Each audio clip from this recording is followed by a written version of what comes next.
ഏയ് കാക്കാ ഓ നിക്ക് നോക്കി നോക്കി കാക്കാ എന്താ ഞാന് പെട്ടെന്നൊരു അർജന്റായപ്പോ പോയതാണ്. അല്ല എന്നെ കണ്ടപ്പോ മുങ്ങിയതല്ലേ ഇന്റെ പൈസ നിങ്ങൾ വാങ്ങി വെച്ചിട്ട് അതിനൊരു പലിശ പോലും തരുന്നില്ലല്ലോ നിങ്ങളിപ്പത്.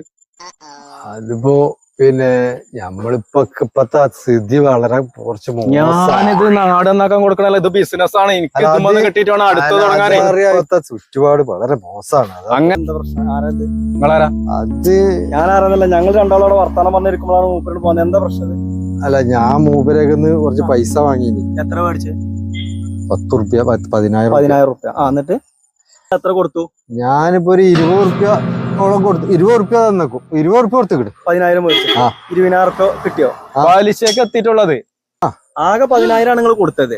അതിൽ 20,000 മൂപ്പര് നിങ്ങൾക്ക് തന്നു. കാലം കുറേ വരുമ്പോ മുങ്ങിടക്കല്ലേ. സമയത്ത് തന്നിരുന്നെങ്കിൽ ഇത്ര പലിശ ഉണ്ടാവില്ല. കൊടുക്കാതെ നിന്നിട്ടൊന്നുമില്ല. ചില സമയത്ത് നമ്മളെ സ്ഥിതി അങ്ങനെ തന്നെയല്ലേ. അപ്പൊ നിങ്ങൾക്ക് ഈ പലിശ കണക്കൊന്നും അറിയില്ലേ?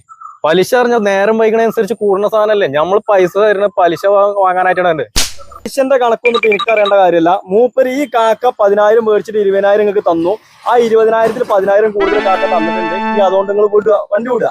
അത് പറഞ്ഞ അത് ഞാൻ ചോദിക്കട്ടെ, ഈ 10,000 മേടിച്ചിട്ട് നിങ്ങൾ ഈ വട്ടിക്ക് പൈസ മേടിച്ചിട്ട് നിങ്ങൾ നീരോ കാക്ക? ഈ 10,000 മേടിച്ചിട്ട് 20,000 നിങ്ങൾ കൊടുത്തില്ലേ? എങ്ങനെ നിങ്ങളൊക്കെ നീരാ? ഈ കൂലിപ്പണിക്കാരല്ലോ ഒന്നുമില്ലെങ്കിൽ നിങ്ങൾ നേരം വെളുത്ത് വൈകുന്നേരം ആകുമ്പോൾ നിങ്ങൾക്ക് പണിയെടുത്ത 700 റുപ്യ 500 റുപ്യ അല്ലേ കൂലി കിട്ടുക. ആ കൂലിന്ന് ഈ ചങ്ങായിക്ക് പലിശ കൊടുക്കുന്നത് നിങ്ങളെ വീട്ടിൽ ചെലവ് നടക്കണ്ടേ? നിങ്ങളെപ്പോലത്തെ ആൾക്കാരാണ് ഇവരെ വളർത്തുന്നത്. നിങ്ങളൊരു കാര്യം ചെയ്യാം, നിങ്ങൾക്ക് പൈസക്ക് ബുദ്ധിമുട്ട് വരുന്ന സമയത്ത് നിങ്ങൾ അയൽവക്കക്കാരോടോ അല്ലെങ്കിൽ കുടുംബക്കാരോടോ പൈസ ചോദിച്ചൂടെ? നിങ്ങൾക്ക് കുടുംബക്കാരോടും അയൽവക്കക്കാരോടും ഒക്കെ ചോദിച്ചാല് പിന്നെ ഓലെ മുണ്ടലെന്നെ വട്ടിക്കാരെ മുന്നിൽ ഓടരുത്. ഇജ്ജാരപ്പത് മൂപ്പര ഇതൊക്കെ പറയാന്. ഞങ്ങള് തമ്മിലാണ് പൈസ ഇടപാട്. ഇജ്ജ് എന്തിനാ ഇതിൽ ഇടപാടിന്? ഇജ്ജ് ഇങ്ങനെയാണ് ഇന്റെ ബിസിനസ് ഇല്ലാതാക്കുമല്ലോ. ഞാൻ ആരാന്നുള്ളത് ഞാൻ പൈസ ഒന്ന് മേടിച്ചാ അത് മേടിക്കാൻ നിക്ക് എന്ത് നിക്ക്? വിട് വിട് വിട് വിട്. അല്ലെന്നാ മേടിക്കാം. മൂപ്പരൊക്കെ ഞാൻ പറയട്ടെ. നിങ്ങളെ പ്രശ്നം ഞാൻ തീരുമാനിച്ചോളാം. നിങ്ങളൊക്കെ 1 റുപ്യ മേടിക്കൂല.